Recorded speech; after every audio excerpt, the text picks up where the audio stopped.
আসসালামু আলাইকুম এভরিওয়ান, আশা করি সবাই ভালো আছেন। আজকে আমরা চলে এসেছি আগ্রাবাদ শিশু পার্কে, যেটা হচ্ছে কর্ণফুলী শিশু পার্ক নামে পরিচিত।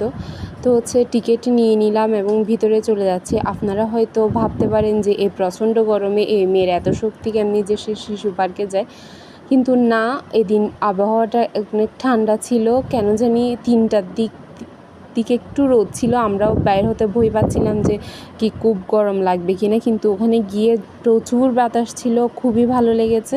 আসলে বাচ্চাদের বিনোদনের জন্য, বাচ্চাদের মানসিক বিকাশের জন্য এই সব জায়গাগুলোতে তাদেরকে নিয়ে যাওয়া, মাঝের মধ্যে একটু ভিন্ন পরিবেশে গিয়ে একটা সুন্দর পরিবেশ উপহার দেওয়া, এটা কিন্তু আমাদের উচিত। তো এখানে দেখতে পাচ্ছেন আপনারা ভিডিওতে যে শিশু পার্কটা কতটা সুন্দর এবং অনেক বড় এলাকা জুড়ে অবস্থিত।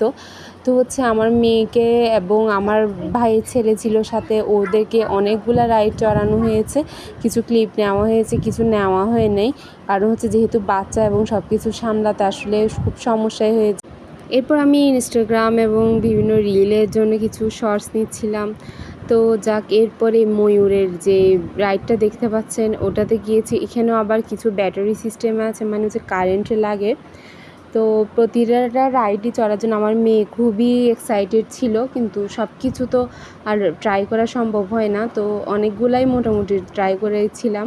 তো এখন এই ট্রেনটা আমার খুব এক্সাইটেড লেগেছে, যেটা বাচ্চাদের পাশাপাশি বড়দের জন্য হতে পারে একটা সুন্দর কিছু। তো আমার অনেক ভয় লাগতেছিল, যে কারণ এটা ভূতের বাড়ি। তো এখানে যখন যাচ্ছিলাম, এই যে একটা সাউন্ড ছিল, সাউন্ডটাই আমার কেমন ভয় লাগতেছিল, কারণ আমার ভূত খুবই ভয় পায়, জিন ভূত এগুলো নাম নিলে যেন মনে হয় পাশে এসে বসে আছে। তো এক্সপিরিয়েন্সটা খুব ভালো ছিল, মানে ভয় লাগলেও ভালো লাগতেছিল, কারণ আমি বাচ্চাদের থেকেও বেশি ভয় পাইছি। আমি কতটা ভীতু ভাবতে পারেন আপনারা। তখন ভূতের বাড়ি থেকে বের হয়ে চলে এসেছি। তো আমাদের রাইডটা শেষ। তো এখন আবার সে আরও অনেক রাইড চড়বে, তার তো আবদারের শেষ নেই। তো এরপর এটাতে চড়ালাম, ড্রাগনটাতে। তো আলহামদুলিল্লাহ খুবই মজা করেছি এবং অনেক সুন্দর একটা সময় কেটেছে। এমন না যে সবাই বলে যে রোদ, বাহিরে বের হওয়া যাবে না। আমরা কিছু টাইমিং মেনটেন করে, পরিবেশ পরিস্থিতি দেখে আমরা তো যেতে পারি। এই সময়টাতে নিজেকে আরও বেশি সাফোকেটেড করে ফেলা, একদম ঘরবন্দি করে ফেলা, আমার মনে হয় না এটা খুবই ভালো। তো এরপরে ভাবতেছিলাম যে চলে যাব, মোটামুটি পুরোটা ঘুরে দেখা শেষ হয়ে গিয়েছে। এই সময়টাতে আরও ভালো লাগতেছিল, মানে আমরা যখন এসেছিলাম তখন হালকা রোদ ছিল, কিন্তু এখন একেবারেই ঠান্ডা হয়ে গেছে পরিবেশ, খুবই ভালো লাগতেছিল। তো এখন চলে যাওয়ার টাইম।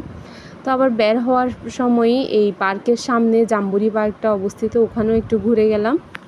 এখানে আশেপাশে খাবারের দোকানগুলোর খুবই বাজে অবস্থা, মানে খাবারের একদমই মজা না। এর উপরে অনেক বেশি হাই প্রাইস চাই, প্রাইস অনুসারে খাবারগুলো একদমই ভালো না। Thanks for watching.